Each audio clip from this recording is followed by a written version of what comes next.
Buen día, estimados participantes. A continuación desarrollaremos el tema de decisiones de inversión y financiamiento y explicaremos algunos conceptos relacionados con los procesos de inversión. Como objetivo de aprendizaje tenemos lo siguiente: comprender el significado del término de inversión y los factores que se usan para diferenciar los tipos de inversiones. Describir el proceso de inversión y los tipos de inversionistas. Analizar los principales instrumentos de inversión. Y 4. Comprender los tipos más comunes de instrumentos de inversión a corto plazo. ¿Qué es una inversión? Inversión se define como cualquier instrumento en que se depositan fondos con la expectativa de que genere ingresos positivos y o conserve o incremente su valor. Definamos también el término rendimiento. Rendimientos son las retribuciones por invertir que se reciben como ingresos corrientes o incremento de valor. ¿Qué recibimos como ingresos corrientes? Por ejemplo, ingresos corrientes son los dividendos que reciben los accionistas en una compañía. ¿Qué ejemplo podemos poner como incremento de valor? Una acción, por ejemplo. Una acción de Amazon, ejemplo, que se ha comprado hace un año, con un valor X, pues que puede ser 1.000, y hoy se puede comprar a $1.500. ¿Cuál es el incremento de valor? La diferencia entre el valor inicial y el valor de mercado actual, y eso es lo que incrementa el valor. O sea, mientras más acciones tengo, en este caso de Amazon, el incremento de valor va a ser más grande. Y relacionado con la inversión, cualquier instrumento puede ser un proyecto, pueden ser acciones que están en los mercados de capitales. Yo invierto fondos en proyectos con el objetivo de que ese proyecto me genere rendimientos superiores al costo de capital. Relacionado con los ejemplos, el dinero invertido en una cuenta de ahorro proporciona ingresos corrientes en la forma de pagos periódicos de intereses. En el caso de una acción ordinaria comprada como una inversión, esperamos que se incremente su valor desde el momento de su adquisición hasta el momento de su venta. Eso es como una ganancia de capital. Cuando usted realiza una inversión, la organización en la que invierte, sea una empresa o una entidad gubernamental o un proyecto específico, le ofrece o va a obtener usted un beneficio futuro esperado a cambio de usar esos fondos a partir de ese instante en el proyecto específico.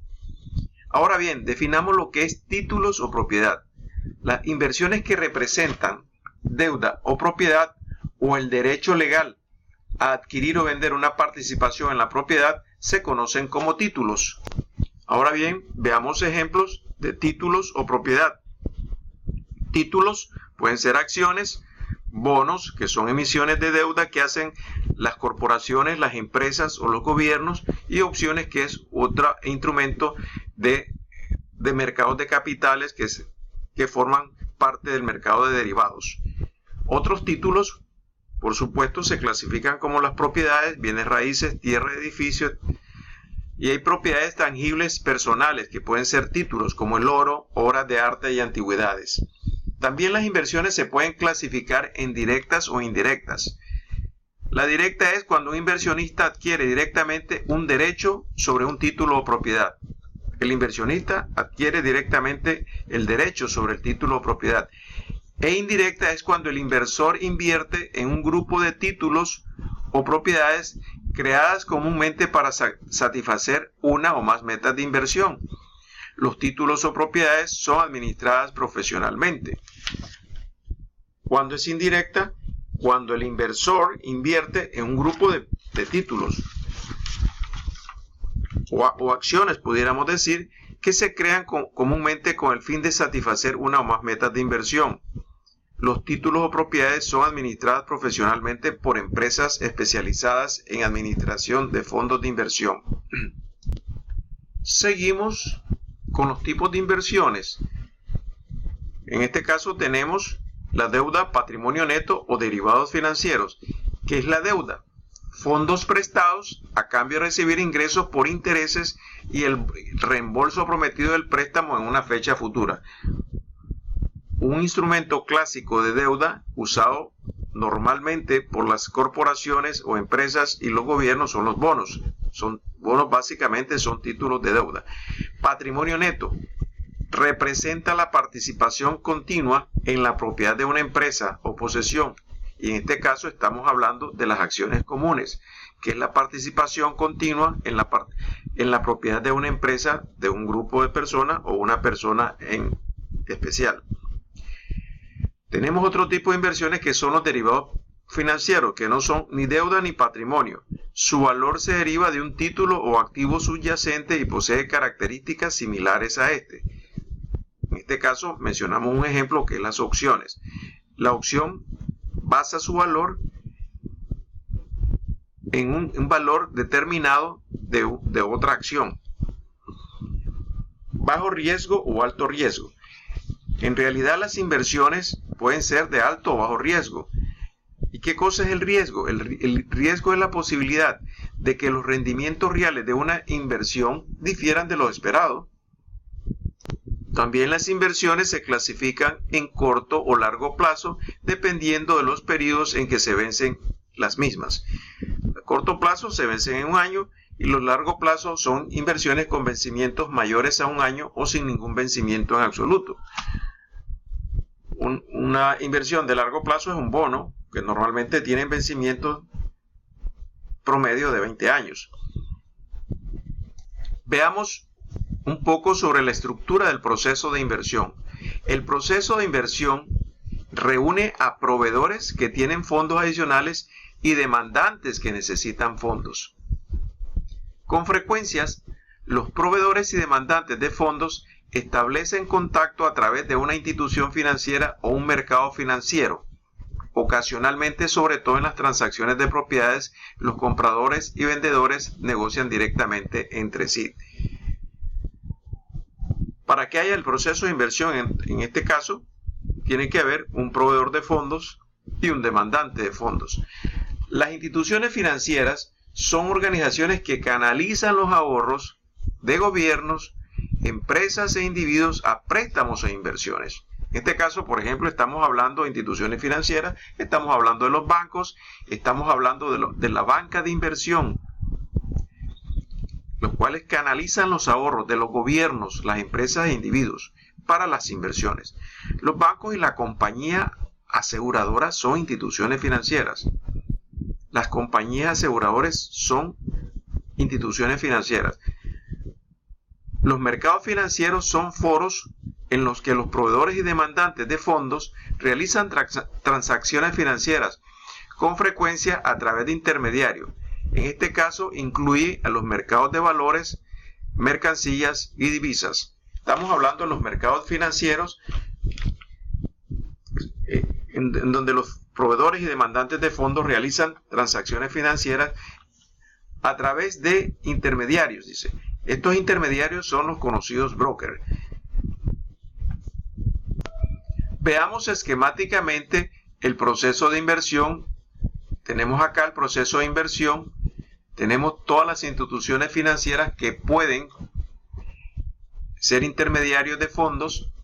Tenemos bancos, sociedades de ahorro y préstamo, bancos de ahorro, cooperativas de crédito, compañías aseguradoras y fondos de pensiones. En el caso de Panamá, hay ciertas instituciones que manejan fondos de pensiones para jubilación, en el caso de Profuturo, Progreso, etc. Y hay una relación entre suplidores de fondos y demandantes de fondos. Los bancos y las instituciones financieras también tienen relación, interactúan con los mercados financieros. Ejemplo, las compañías aseguradoras reciben la plata de sus asegurados y las negocian, los excedentes los negocian en los mercados financieros o en los mercados de dinero de corto y largo plazo para obtener rendimientos mayores con los cuales obtienen utilidades y con los cuales también manejan sus ganancias. Veamos los conceptos de demandante y proveedores de fondos. Demandante de fondos, ¿quiénes son? Por ejemplo, el gobierno. Todos los niveles de gobierno, tanto federal, estatal como local, requieren grandes montos de dinero para financiar proyectos a largo plazo relacionados con la construcción de instalaciones públicas y mantener al gobierno funcionando. Ocasionalmente los gobiernos proveen fondos al realizar inversiones a corto plazo para obtener un rendimiento positivo sobre fondos temporalmente inactivos. Los gobiernos se inclinan más a ser demandantes de fondos y en otro caso depositan sus excedentes en instituciones financieras a corto plazo para obtener rendimientos positivos. Otra clasificación de demandantes de fondos son las empresas. Las empresas que emiten una gran variedad de deudas y títulos patrimoniales para financiar las necesidades de fondos y además proveen fondos cuando tienen excedentes. Pero las empresas son grandes demandantes de fondos, las cuales consiguen fondos para financiar sus operaciones y para financiar su crecimiento a través de la venta de bonos. ¿Quiénes son realmente los proveedores de fondos? Los individuos demandan fondos en la forma de préstamos para financiar la adquisición de propiedades, generalmente automóviles o casas. Pero normalmente los individuos son los mayores proveedores de fondos. Haciendo hincapié en los tipos de inversionistas, existen los inversionistas individuales, personas o individuos que invierten para lograr metas personales financieras. Ejemplo, un inversionista individual puede invertir fondos para obtener fondos para su retiro o para comprar una casa. Y los inversionistas institucionales son profesionales de la inversión que reciben un pago para administrar el dinero de otras personas. Estos inversionistas institucionales negocian volúmenes de títulos. Estos incluyen bancos, aseguradoras, fondos mutuos y fondos de pensiones. Por ejemplo, hablando de la compañía de seguro, volvemos a hacer hincapié. Una compañía de seguro de vidas invierte sus ingresos por prima para obtener rendimientos que le permitan realizar pagos a los asegurados y a los beneficiarios y además obtener sus ganancias operativas de alto rendimiento. Vamos a hablar un poquito sobre los instrumentos a corto plazo. Los instrumentos a corto plazo incluyen instrumentos de ahorro que generalmente tienen vida de un año menos. Los instrumentos a corto plazo implican generalmente poco o ningún riesgo.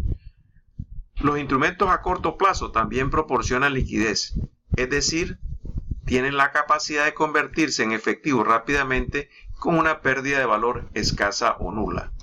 Hablando un poco sobre acciones ordinarias, que son otros instrumentos financieros en los cuales podemos invertir, vamos a definir lo que son las acciones ordinarias. Son una inversión en acciones que representa la participación patrimonial en una corporación. Cada acción ordinaria simboliza una fracción de la participación en la propiedad de la empresa. El rendimiento sobre la inversión en acciones ordinarias proviene de dos fuentes. Proviene de dividendos, que es la plata que se le paga a los accionistas cada ciertos periodos, o las ganancias de capital, que es el cambio de valor del precio de las acciones entre el periodo en que tú adquieres una acción y el momento actual. Hablemos un poco sobre títulos de renta fija. Los títulos de renta fija son instrumentos de inversión que ofrecen un rendimiento periódico fijo. Las formas principales de títulos de renta fija son los bonos, los títulos convertibles y las acciones preferentes. ¿Qué son los bonos? Los bonos son instrumentos de deuda a largo plazo que emiten corporaciones y gobiernos. El tenedor de un bono tiene el derecho contractual de recibir un rendimiento de intereses conocido, más el rendimiento del valor nominal del bono, hasta su vencimiento, que normalmente está entre periodos de 20 a 40 años. Si usted comprara un bono de deuda de $1,000 que rindiera 9% de interés en pagos semestrales, usted esperaría recibir $45, o sea, el 9% cada semestre, lo cual equivale a 45. cada 6 meses. A su vencimiento recibirá el valor nominal de $1,000 del bono. Dependiendo del bono, podría comprar o vender un bono antes de... Dentro de los títulos, tenemos los títulos convertibles. ¿Qué cosa es un título convertible? Un título convertible es un tipo especial de obligación de renta fija que permite al inversionista convertirla en un número específico de acciones ordinarias. Los títulos convertibles proporcionan el beneficio de renta fija de un bono, o sea, los intereses, en tanto que ofrecen la posible apreciación, ganancia de capital de las acciones ordinarias. O sea que es un título convertible que puede obtener beneficios de renta fija con un bono y que puede ganar también ganancia de capital al hacer funciones de acciones ordinarias. Definamos también el concepto de acciones preferentes. Al igual que las acciones ordinarias representan una participación en la propiedad de una corporación, a diferencia de las acciones ordinarias, las acciones preferentes tienen una tasa de dividendos establecida. ¿Cuál es la diferencia entre las ordinarias y las preferentes? El pago de este dividendo tiene preferencia sobre los dividendos de las acciones ordinarias de la misma empresa. Las acciones preferentes no tienen fecha de vencimiento. Por lo general, los inversionistas las compran debido a los dividendos que pagan, aunque también pueden proporcionar ganancias de capital. O sea, la importancia de las acciones preferentes es sobre todo el pago de dividendos constante y consistente como una renta fija. Definimos, entonces, llegamos a la conclusión de lo que es una ganancia de capital. Una ganancia de capital representa el monto en el que los ingresos de la venta de un activo de capital exceden a su precio inicial de compra.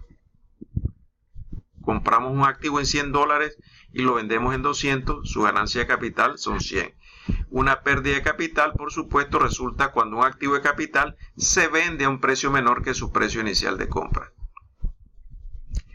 Un activo de capital es una propiedad que posee y usa el contribuyente por razones personales, de placer o de inversión. Nos vamos a enfocar, hay diferentes tipos de ingresos individuales: ingresos activos, ingresos de cartera e ingresos pasivos.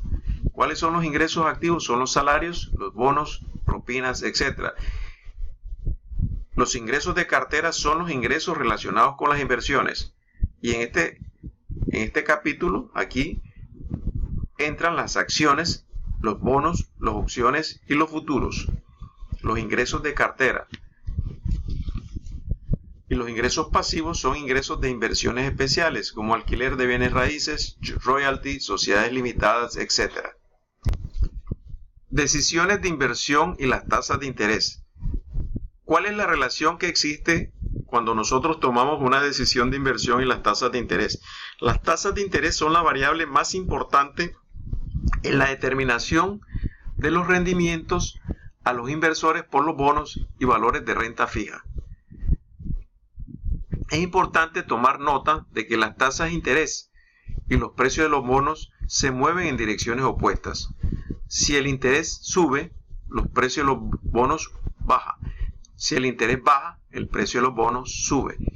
Es una relación, ellos trabajan en una relación inversa. Es importante conocer cuál es el papel de los instrumentos de inversión de corto plazo. Una de las propiedades que más incide es la liquidez, o sea que es la capacidad de una inversión de convertir en dinero en efectivo de forma rápida y con poca o ninguna pérdida de valor. ¿Cuáles son las ventajas y desventajas de los instrumentos de inversión a corto plazo? Las ventajas de los instrumentos de inversión a corto plazo definitivamente es la alta liquidez y el bajo riesgo.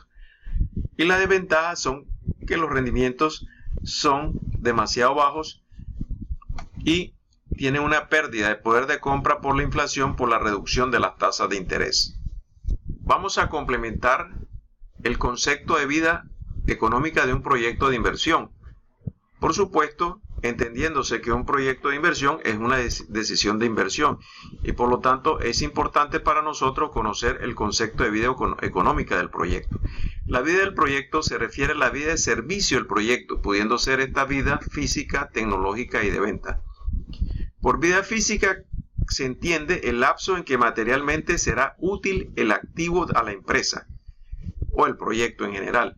Esta se basa en la tasa de depreciación y por consecuencia en el valor de rescate.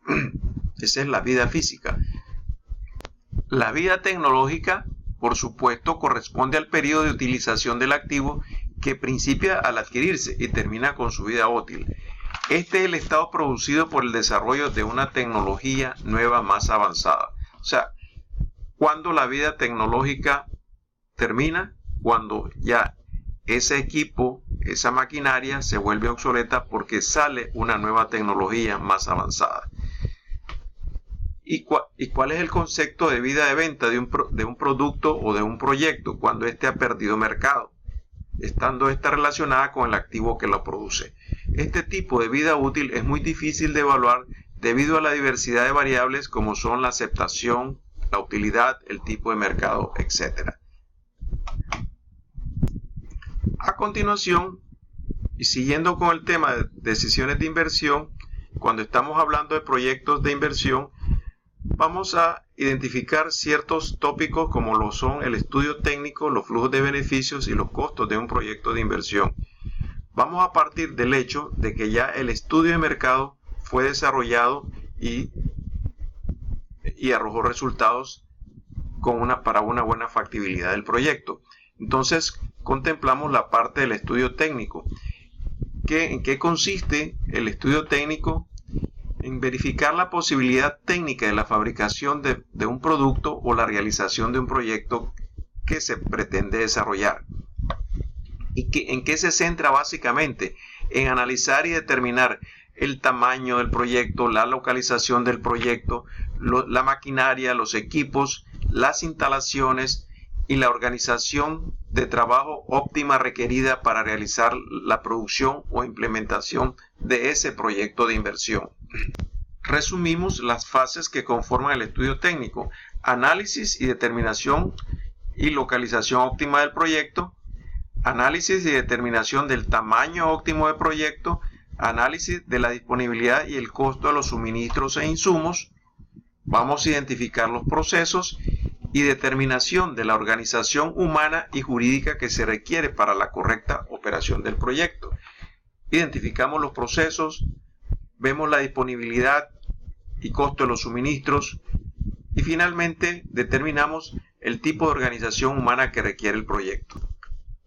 Luego de culminar el estudio técnico, se concluye que existe un mercado potencial y que tecnológicamente no existe impedimento para llevar a cabo el proyecto. Entonces viene lo que se llama el análisis económico, que involucra el análisis económico, los montos de los recursos necesarios para realizar el proyecto, o sea, la cantidad de plata, el costo de operación del proyecto, tanto en la parte operativa, de producción, administración y ventas.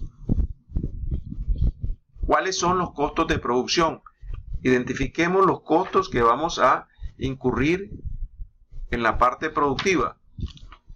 Eso incluye costo de materia prima, mano de obra directa, indirecta, supervisores, jefes de turno, prestaciones sociales, envases, empaque, energía eléctrica, agua, combustibles, costos de control de calidad, costos de mantenimiento, cargos por depreciación y amortización de las inversiones realizadas en el área de procesos. Otros costos, ejemplo, pueden ser detergentes, refrigerantes, uniformes de trabajo, costos para combatir la contaminación. Estos son los relacionados a los costos de producción, que podemos resumir como costos operativos también.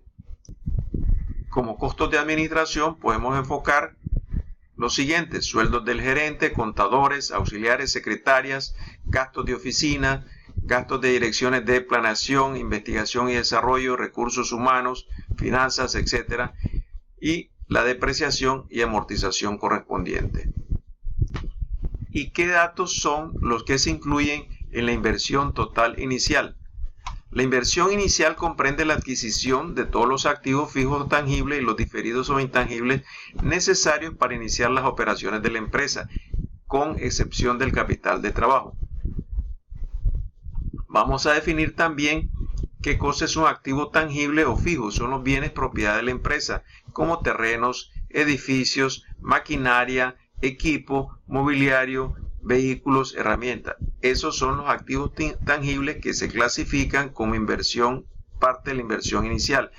Y los activos intangibles es el conjunto de bienes propiedad de la empresa necesarios para su funcionamiento, que incluye marcas, patentes de invención, diseños comerciales o industriales, nombres comerciales, asistencia técnica o transferencia de tecnología, los gastos preoperativos de instalación y puesta en marcha, contratos de servicio, luz y agua. Estos son los elementos que forman parte de la inversión total inicial.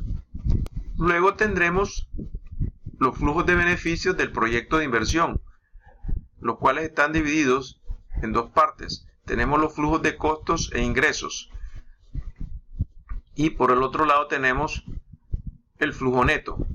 Dentro del flujo de costos tenemos los relacionados con la inversión y con la operación del negocio, y en la parte de ingresos, todos los ingresos relacionados con los resultados operativos de la empresa, o dicho de otra forma, eso forma parte de las utilidades después de impuestos. Entonces, tenemos un flujo neto que va a ser igual al flujo de ingresos menos todos los costos. Resumimos también la parte de costos. Los costos son los costos en que debe incurrir el proyecto para garantizar los costos de instalación en la fase de inversión y la parte de operación y mantenimiento durante su fase productiva. Reforzando los conceptos, los costos de inversión, terrenos, construcciones físicas, maquinaria y equipo, recursos humanos y capital de trabajo. Hay unos costos de inversión de capital de trabajo en la etapa inicial, que forma, por ejemplo, el efectivo, los inventarios, las cuentas por pagar. Eso forma parte del costo de inversión inicial. O sea que capital de trabajo es la cantidad de capital que requerimos de entre los activos corrientes y la cantidad de financiamiento que requerimos de entre los activos fijos. Revisamos lo del flujo de inversión. El flujo de inversión normalmente se elabora para el horizonte económico del proyecto. Si el proyecto dura 10 años, se hace para 10 años. La inversión inicia en el año 0. Al completarse cada ciclo de vida útil de un activo en el que se ha invertido, se hace la inversión de reposición. Es decir, si yo invertí en el año 0 un activo con un valor de 10.000 y tiene una vida útil de 8 años, yo hago una reinversión de $10.000 más en el 9º año. Los valores residuales se recuperan al fin del horizonte del proyecto. Aquí vemos en una forma gráfica cómo se establecen los flujos de inversión. Aquí tenemos el año, estos son los años. Tenemos terrenos, en el año 0, maquinaria. Dice bien, estamos invirtiendo en este caso como ejemplo en el año 0 y en el año 1. Equipo de oficina, estamos invirtiendo en el año 1, mobiliario en el año 1, capital de trabajo en el año 1 para iniciar las operaciones, construcción en el año 0, antes de empezar, estudios en el año 1, y aquí por supuesto tenemos un total en el año 0 de 1.300, en el año 1 920, en el año 5 tenemos 180 y en el año 6 800. Como ya mencionamos anteriormente, los costos de operación y mantenimiento se resumen en insumos y materiales, recursos humanos, servicios a la inversión, alquileres y arriendos. De igual forma, los flujos de operación se elaboran para el horizonte económico del proyecto a partir de la puesta en marcha. Se incluyen todos los costos de operación y mantenimiento para cada año. Generalmente es creciente hasta que se estabilice la producción con la utilización plena de la capacidad instalada. Aquí tenemos un ejemplo de flujo de operación. Este es un ejemplo. Tenemos los años 0, 1, 2, 3, 4, 5, 6 hasta el año 10. Tenemos lo que ocupamos en operación de materias primas y materiales, recursos humanos directos, recursos humanos indirectos, gastos de mantenimiento, gastos administrativos y totalizamos. Esto es un ejemplo, no necesariamente tenga que construirse todos los flujos de operación de esta forma, pero aquí se reflejan año por año todos los gastos operativos, todos los costos operativos, y aquí nos dan los totales. Finalmente tenemos un ejemplo de un flujo neto. Flujo neto es igual a los ingresos menos los costos totales. Aquí tenemos las inversiones, flujos de inversiones, tenemos la total de inversiones, están en esta primera línea. Tenemos total costos de operación en la segunda línea y total de costos. En esto sumamos los costos de operación, los costos de inversión y los costos de operación y totalizamos esta línea 3. En la línea 4 tenemos los ingresos. Los ingresos están aquí detallados en la línea 4 y finalmente restamos los ingresos, la línea de ingresos menos la línea de costos, y nos da el flujo neto operativo para evaluar cualquier proyecto de inversión. Entonces acá en este caso, por ejemplo, el costo, el total de inversiones en el año 0 es menos 1.300. Como es una inversión, se pone signo negativo. En el año 1 nos da menos 920 de inversión y así sucesivamente. En el año 6, por ejemplo, tenemos 800 de inversión, total de costos de operación, entonces tenemos total de costos 1980 y de ingresos tenemos 1800, por supuesto tenemos un flujo negativo de menos 180 y así sucesivamente.